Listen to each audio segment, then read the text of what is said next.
وايام هالشاص اللي يتابعني من قبل يخبر، سويت له تغطيه قبل تقريبا 3 سنوات. اول ما خلص من دوح السيل مسوي له الكانوبي بالكامل، غرفه وحمام ومطبخ وكل شيء مسوي فيه، مظله جانبيه والامور هذه كلها. شوفوا هذا ما يوقف ما شاء الله عليه، ما يوقف صيف وشتاء. صوب العديد، الربع الخالي رايح عليه يقول 3 مرات، والإعداد ما يوقف طبعا كلش.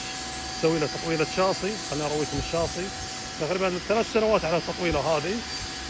شوف الشاصي شلون مسوي له، هذا الشاصي التطويلة هذه. لكن الميزة عندهم ان الشاصي شوف شلون على براغي الشركة، ما في لحام ولا في وصلات ولا في شيء.